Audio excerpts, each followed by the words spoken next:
अस्सलाम वालेकुम सरदार साहब, के हाल है? ठीक हो? तबीयत से ठीक है? हाल चाल मिजाज पे कैसे हैं? बस करम है मालिक दा भरा। और सुनाओ, घर बार सारी खैर है? जी अल्हम्दुलिल्लाह, अल्लाह दा शुक्र है। पानी आज बड़े परेशान लगते पे, खैर होवे? यार अम्मा आज तैयार होई खलोती आई हाँ, ते ए कोई सलाह आई भाई वेख वेंदी के को मंगते थी, के डिमांड है? एदी 3 लाख तक सलाह है भाई, अगर वेख गई तो तो व्यापारी के याद नहीं मंदे पे? व्यापारी है जताई को नहीं सोर दा जोड़ के लगदा पे भरा। चाल बलोचा तेरी माँ आज वेग गई है, यही माँ आज 4 दी वेच दे मैं तो ठीक है। माया ना इस जई तो गल ही को नहीं 4 लाख दी वेख वंजता बस माँ तेरी वेग गई है, मैं बंदे नु कॉल पे करे ना ठीक हो गया ते माँ तेरी वेग गई है। आ हुने तेरे पैसे कर लो तो सारा हफ्ता बाद। अस्सलाम वालेकुम भाई, क्या हाल है भाई? खैर है? माज ना याद है पहले नहीं? हाँ, माज बड़ी सोहनी ते बड़ी जुड़ी हुई माज खली है थाई अपने कोल। नहीं शना अपना बिरा है यार, कोई मसला ही को नहीं, माज दा कर लसा। हाँ हाँ, चौथा महीना लगो है ते माज बड़ी सोहनी बड़ी ढुकी हुई माज। ठीक हो गया भाई, जल्दी आना। ओके। ये पता नहीं क्या फोन है, खैर ही होवे चैन वेखी।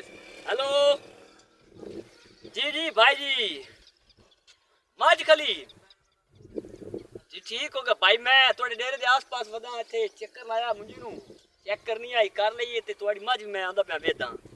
हाँ मैं उदा आंदा पाया रल के आया जी जी। हाँ हाँ हाँ चलो ठीक है, ठीक मैं आंदा पाया जी। मेरे ख्याल है जी सामने डेरे ते बैठे नहीं उतरी, मेरे ख्याल है पारी पता करे ना यार, पता करके जा कुछ दें कर दे। अस्सलाम वालेकुम सरदार साहब, क्या हाल है? ठीक हो? क्या हाल है भाई? खैर है? अल्लाह पाक सही। क्या हाल है तेरा? ठीक है भाई। काल कितनी है मैं पता कर ले सरदार भाई आखिर भाई के बड़े आए नहीं, मैं कबल को चक्कर नहीं लाया। केड़ी माज है? वो साहब ही माज अपनी खली हुई अंदर है भाई और ने कोल ते न बेचनी है।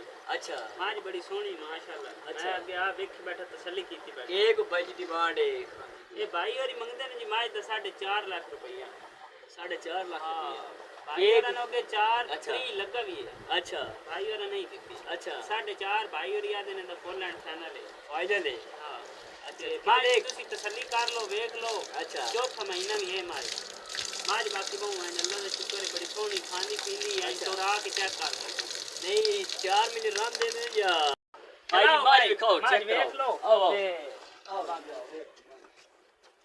माज जे भाई। चलो ठीक है नहीं ठीक है माज सोनी माज बेहतरीन है सोनी माज। कोई रोला ही नहीं, माज बिल्कुल शरीफ है तराज, कोई अच्छा। टेंशन किसी किस्म की ऊपर डिमांड बहुत रखी है के लिए बात ठीक है, लेकिन माज सोनी है।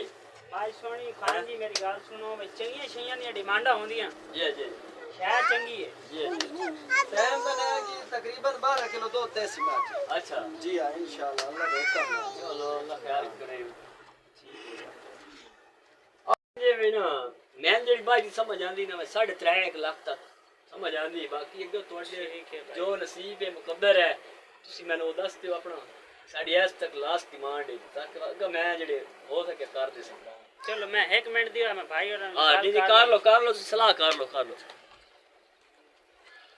हाँ जी, गल एंदी है तुसी आते 3.5 ते भाई और कोशिश मैं करे ना 4 एक मेरा ही ज़हन आता प्या है तकरीबन 4 है मन में। 4 दा होता है ना। बाकी परेशानी नहीं देनी, अल्लाह पाक खैर करे। चलो कर लो जी, लोग सेट हां बना। गल सुनो ना मेरी, तुसा भाई तुसी उरा ना, तुसी मेरी गल सुनो साइड जे। अच्छा भाई, ये गल नहीं समझ चांदी पई वे जेड़ा ना जी जी कि माज फाइनल लेना ना 4.5 तू कोनु खड़ अच्छा ते तू बिरा बनना है जे उत्तुदा 1000 रुपया देवें ते मैं तेन 4 लाख मज बनवा देना। अच्छा नहीं तो मज इस टाइम ही 5 लाख दी, यकीन कर। 4.5 विचेंदा इस तो पिया ओनू ये मजबूरी।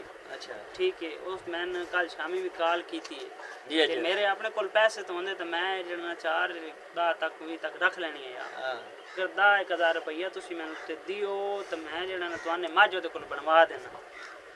चलो ठीक है जी। फाइनल कर छोड़ना 4 दा दी, 4 दा 4 ओदे ते 10 उतला मेरा। जी ठीक हो ठीक हो जी ठीक हो। भाई जान माई थोड़ी फाइनल कर छोड़ी बात। कितने ही बिरा बरावत है 3 आख्या 3 80 मज फाइनल कर छोड़ी। अच्छा ठीक है या नहीं ठीक? हुन मैं दसो ठीक हो गया तो सुन फिर आज तुसा कर ने दे त्रै आख्या 83 ताई मैं छेक छुक के आंदा मंदा ना पिया बस। हां ठीक है ते जेड़ा अल्लाह पाक खैर करे आज शामी असी ये माज ਤੁਹਾਡੇ ਕੋਲ छोड़ लसा चलो ठीक हो ਪਿਓ ਆਪਣੇ ਨੂੰ ਦੱਸ ਛੋड़ना अल्लाह नसीब ठीक है करे। अल्लाह हाफिज भाई ठीक है ठीक है खैर अस्सलामुअलैकुम भाईजान वीडियो बनाने का मकसद ये है कि भाई जेड़ा तुसी आ ज़हीर नु आग छोड़ना अख्तर नु आग छोड़ना मैं आग छोड़ना भाई मैंने फलानी शै लै देवें ਇਹਦੇ ਚ ਹਮੇਸ਼ਾ ਜਿਹੜਾ ਨਾ ਤੁਹਾਨੂੰ ਨੁਕਸਾਨ ਹੀ ਹੋਣਾ ਫਾਇਦਾ ਕੋਈ ਨਹੀਂ ਹੋਣਾ ਕਿਉਂ ਤੁਹਾਡਾ ਜਿਤਨਾ ਹੀ ਤਲਕ ਵਾਲਾ ਬੰਦਾ ਹੈ ਉਸ ਤੁਹਾਨੂੰ ਰੁਪਈਆ 30 40 ਹਜ਼ਾਰ 50 ਹਜ਼ਾਰ ਦਾ ਨੁਕਸਾਨ ਹੀ ਦੇਣਾ ਹੁਣ 20 ਹਜ਼ਾਰ ਦਾ ਇਦੂ ਹੋ ਗਿਆ 10 ਹਜ਼ਾਰ ਦਾ ਉਦੂ ਹੋ ਗਿਆ ਯਾਨੀ ਕਿ 30 ਹਜ਼ਾਰ ਰੁਪਏ ਦਾ ਨੁਕਸਾਨ ਹੋ ਗਿਆ ਅਗਰ ਇਹ ਆਪਸ ਹੀ ਕरेंगे ਤਾਂ ਇਹ 83 ਦੀਆਂ ਨਮਾਜ਼ ਇੰਜ ਮਿਲ ਵਣੀ ਹੈ बेहतर है ठीक है वीडियो बनाने का मकसद ये है एक थोड़े तक पैगाम आई ठीक है बाकी फॉलो करो लाइक करो शेयर करो कमेंट करो